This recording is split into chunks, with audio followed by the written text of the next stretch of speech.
Olá, eu me chamo Cristiano e você está no meu canal, seja muito bem-vindo. Depois de algum tempo sem postar, estou de volta para trazer uma reflexão para vocês. E sim, o título não está errado. O fim está sempre próximo. Queria falar um pouquinho com vocês sobre Apocalipse. E não é o Apocalipse da Bíblia, não é uma invasão zumbi ou uma invasão alienígena. Eu quero falar dos apocalipses reais. Eu falo daqueles momentos em que todos nós estamos sujeitos, quanto ser humano, a passar por esses pequenos apocalipses na nossa vida. Eu falo daqueles momentos em que parece que o mundo inteiro vai ruir diante de nós. Eu quero falar de perdas, mudanças, rupturas e desilusões. Nem todo o fim do mundo, nem todo o apocalipse, ele vai surgir com trovões e fogo. Às vezes ele vai vir no silêncio, às vezes ele vai vir com uma despedida e às vezes um olhar que muda. Todos nós, em algum momento da vida, já passamos, estamos passando ou iremos passar pelo vale da sombra da morte. E isso nos trará uma visão totalmente diferente da vida, com toda a certeza. Thomas More, ele vai dizer que os períodos de dor e confusão provavelmente lhe ensinaram mais a respeito das profundezas de sua alma do que os tempos de calmaria. A escuridão e o tumulto estimulam a imaginação de determinada maneira que permite que você veja as coisas que normalmente ignoraria. Você se torna sensível a uma gama de emoções e significados. Percebe os extremos geralmente invisíveis de seus sentimentos e pensamentos e aprende coisas que não notaria em períodos de normalidade e claridade. A noite escura da alma não é algo extraordinário ou raro. É parte natural da vida. Eu gostaria de trazer alguns aspectos psicológicos acerca desses momentos de apocalipse, ou esses momentos de perda. Do ponto de vista da psicologia, o que chamamos de fim geralmente está ligado a um processo de transição psíquica. O psiquiatra inglês Parks, ele descreve que a sensação de deslocamento entre o que o mundo é ou o que o mundo deveria ser para a pessoa, frequentemente ele se expressa como uma sensação de mutilação ou vazio e reflete a necessidade que o indivíduo ele reaprenda o seu modelo interno de mundo. O mundo que era conhecido e previsível, preservando uma sensação de segurança, foi chamado por Parks de um mundo presumido. E diante da ameaça ou da perda, torna-se desconhecido e ameaçador. Quando o mundo presumido ele é prejudicado pelo rompimento de um vínculo significativo, ocorrem mudanças em diversos aspectos da vida, fazendo com que esse indivíduo enlutado ele tenha que se readaptar a uma nova forma de encarar o mundo, sem ser de forma como imagina e deseja. A psique humana ela é muito resistente à mudança porque quando algo se encerra, o ego interpreta aquilo como uma morte simbólica. Na perspectiva de Jung, por exemplo, a morte simbólica ele é um processo de transformação que ocorre por meio de perdas significativas. E aí relacionamentos, fases da vida, etc., que exigem esse desapego de antigos padrões para dar lugar a novos. Ele não se refere apenas à morte física, mas a um morrer interno, necessário para o processo de individualização do ser. Para Freud, ele vai falar do termo desinvestimento afetivo. Está totalmente ligado com o conceito de desinvestimento libidinal. E o que seria isso? Eu vou tratar aqui dois termos que ele utiliza, que ele vai falar de investimento libidinal, é quando nós canalizamos toda a nossa energia psíquica em direção a um objeto ou alguém. Então, esse investimento, ele nos liga a pessoas, ideias e até mesmo ao nosso próprio eu. Já o desinvestimento libidinal, que é o contracatexia, ele é o processo inverso. Ele retira essa energia desse objeto, dessa pessoa, e ele ocorre principalmente como uma resposta a uma perda. Viktor Frankl, por sua vez, o pai da logoterapia, ele vai dizer que o sentido ele pode nascer do sofrimento. Se olharmos para a parte da trajetória existencial, podemos encontrar sentido na vida em três caminhos: o trabalho / criação, amor e relacionamento, e coragem diante do sofrimento. Eu gosto de dar uma poetizada nessa parte, que eu costumo dizer que para o homem se sentir completo, Ele precisa de alguém para amar, uma guerra para lutar e uma aventura em que possa se aventurar. Existe o exemplo de alguns apocalipses que nós passamos, e aí eu quero citar essa lista, e quem sabe você não se encaixa em algum desses momentos que eu vou falar aqui. O término de um relacionamento, a perca de um emprego, o distanciamento de um amigo que já foi muito próximo, seja por qualquer razão, a sensação de fracasso de um sonho antigo em que você havia planejado bastante e tudo foi por água abaixo, a descoberta de que algo que nós acreditávamos bastante não é bem assim, como por exemplo o diagnóstico de uma doença. Você achava que sua saúde estava bem, mas você recebeu um diagnóstico, ou então alguma crença que você tinha muito forte em algo e agora parece que outro tipo de pensamento faz mais sentido e agora você se sente um pouco deslocado. Crise de fé, por que não, também faz parte desse pequeno apocalipse que vai permear a nossa cabeça e nos deixar, de certo modo, confuso. E a perda de um ente querido, que é o luto. Se você está passando por isso, certamente você está entendendo o que eu estou falando. Quando qualquer coisa dessa natureza ela acontece, o sujeito ele entra em colapso. E aí ele se pergunta, e agora? Acabou? É isso? E aí é que nos enganamos. Onde muitos veem um ponto, existirá sempre uma vírgula.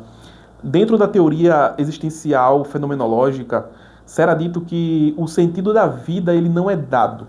Ou seja, não existe um roteiro pré-definido para quando a gente entrar no mundo. Não existe um porquê. Mas nós construímos esse porquê a partir das nossas experiências, inclusive dolorosas. Eu, como cristão, eu discordo dessa parte e eu gostaria de citar aqui um texto que eu gosto muito do Catecismo de Heidelberg, que foi escrito em 1563, que é uma pergunta, a primeira pergunta do Catecismo, que ele vai perguntar qual é o seu único fundamento na vida e na morte. O meu único fundamento é o meu fiel Salvador Jesus Cristo. A ele pertenço em corpo e alma, na vida e na morte. E não pertenço a mim mesmo. Como o seu precioso sangue, ele pagou por todos os meus pecados e me libertou de todo o domínio do diabo. Agora, ele me protege de tal maneira que, sem a vontade do meu Pai do céu, não perderei nenhum fio de cabelo. Além disso, tudo coopera para o meu bem. Por isso, pelo Espírito Santo, ele também me garante vida eterna e me torna disposto a viver para ele daqui em diante de todo o coração. Então, como cristão, eu acredito muito nisso, que viver para a glória de Deus é você servi-lo de todo o seu coração. Existe um propósito nisso. O fim principal do homem é glorificar a Deus e gozá-lo para sempre, para aqueles que são cristãos. Mas, sendo você adepto da teoria existencialista ou não, há sempre uma oportunidade. Reconstrução e organização. Eu sei que quando estamos no meio de uma tempestade, há algumas etapas que passamos, como, por exemplo, o início, que é a negação e a confusão. Depois vem o reconhecimento da dor, é quando a gente aceita que as coisas mudaram, mas também não é fácil. Quando você começa a reconfigurar internamente e começa a ressignificar essa perda ou essa mudança e olhar de uma maneira diferente. E por último vem a reconstrução, que é quando o novo você, ele renasce no meio das cinzas e das ruínas. O sofrimento, ele deixa de ser destrutivo quando a gente encontra um porquê ou um para quê. Tem uma frase de Nietzsche que é interessante, que ele diz que aquele que tem um porquê para viver, ele pode suportar quase qualquer como. Muitas vezes esses apocalipses, ele nasce com uma oportunidade de autoconhecimento e aprendizagem em meio à dor. Outras vezes, ele serve para que nós sejamos um pouco mais sensível com o outro, sabe? Cada ser humano, ele inevitavelmente vai passar por momentos de dificuldade. E o seu próprio apocalipse, só ele vai sentir aquela dor. Então não cabe a nós, às vezes, exigir de uma pessoa certas respostas, colocar nelas expectativas que muitas vezes a gente vai se frustrar porque essa pessoa ela está passando por algum desses processos, sabe? Então, esses pequenos apocalipses, eles são laboratórios da humanidade e é onde descobrimos o que em nós resiste, o que se transforma e o que renasce. Como um sobrevivencialista, eu gosto muito da ideia de se preparar para os perrengues. Eu não estou dizendo que eu sou que nem aqueles caras que preparam um bunker para ficar 2 anos em um bunker subterrâneo. Não é isso que eu estou falando. E também não estou afirmando que para todos os apocalipses da vida você vai conseguir se preparar, porque tem apocalipses da vida da gente que a gente só vai passar e pronto. Ele só vai vir e acabou, não tem o que fazer. Mas existem alguns em que você pode se reorganizar, vamos dizer assim. Eu falo no sobrevivencialista no sentido de ser o mais autônomo possível, quer com relação a um serviço que você possa fazer, questões econômicas, questões emocionais. E eu falo isso não como uma forma de isolar do mundo, porque eu acredito que o ser humano ele é um ser sociável e gente precisa de gente. E jamais seremos 100% autônomos. Mas aqui estão alguns pontos que eu queria tratar sobre como é que você pode se preparar para esses pequenos apocalipses da vida quando ele chegar. Pelo menos você ter uma ideia do que fazer. Bom, primeiro, quando for possível, faça uma reserva financeira emergencial. Talvez você se depare com uma doença e precise comprar um remédio ou fazer um exame. Ou quem sabe você pode ficar desempregado e você tendo ali uma reserva financeira pode lhe ajudar bastante. Eu sei que as questões econômicas não estão fáceis e não são fáceis de conseguir, mas se possível, faça. Número 2, aprenda a fazer serviços domésticos. É muito comum a gente ver homens que não sabem lavar roupas, cozinhar, e aí meu papo agora vai para os homens e para os filhos que estão em casa e que geralmente não fazem serviço, geralmente deixa para a mulher essa tarefa. Você precisa arregaçar as suas mangas e começar a fazer. Comece a limpar a casa, comece a fazer o almoço no final de semana, comece a lavar suas próprias roupas. Pode acontecer que alguém, sua esposa, ela venha a falecer, a sua mãe venha a falecer. Eu não estou falando aqui nada de extraordinário que não possa acontecer. Eu estou falando da realidade da vida, que uma hora ela vai se impor a nós. E você lidar tanto com o sofrimento da perda e ainda lidar com as questões de afazeres domésticos vai se tornar muito mais difícil. Cultive bons hábitos alimentares, faça exercício, se alimente bem. Você às vezes não consegue dar um tiro de 100 metros e já se sente cansado. Você pode evitar de ser o apocalipse na vida dos seus filhos. Já imaginou você perder a sua vida por causa de não ter se cuidado e seu filho, às vezes, precisando de uma ajuda e você não poder ajudá-lo porque você está em um estado de comorbidade? Ou sua esposa precisando que você faça pegar algum tipo de peso e você não puder porque você não consegue?